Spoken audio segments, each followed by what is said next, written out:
میں نے وہ کاؤنٹر والے سے بولا کہ بھائی ہم کیسے نیچے جا سکتے ہیں نا. تو پیچھے ایک بندہ بیٹھا ہوا تھا, اس نے کہا بھائی آئے میں آپ کو لے کے چلتا ہوں. مجھے اور وائف کو وہ نیچے لے کے گیا, اور اس نے پورا مطلب ایک ٹائپ کی ہائیک تھی, وہ 15 سے 20 منٹ کا راستہ تھا. آنیسٹلی اسپیکنگ میں پرسنلی کسی کو بھی ایسے لے کے نہیں جاؤں, ٹھیک ہے, کہ مطلب کیوں, تم جاؤ دیکھو راستہ ڈھونڈو چلے جاؤ.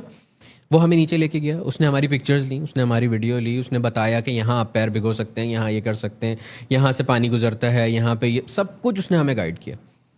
واپس آئے ہم, تو میں نے اس سے بولا کہ آپ کی شفٹ کب تک ہوتی ہے یہاں پہ نا, مطلب کیونکہ میرے ذہن میں یہ تھا کہ اچھا بندہ ہے, ہم لوگوں کو اور بھی سرو کرے گا, جو بھی کرے گا. تو کہنے لگا بھائی میں یہاں کام نہیں کرتا. I was shocked. میں نے کہا ریئلی آپ یہاں کام نہیں کرتے اس ہوٹل میں؟ کہنے لگا نہیں یہ تو وزیر بھائی جو ہے یہ تو میرا دوست ہے, میں تو اس سے ملنے آیا تھا, اور میرا تو اللہ کا شکر ہے آگے اپنا ایک اور ہوٹل ہے, اور میں تو اس سے ملنے آیا تھا, وہ آپ کو کیونکہ آپ ہمارا مہمان ہو, آپ کو نیچے جانا تھا, تو میں نے کہا چلو میں لے چلتا ہوں.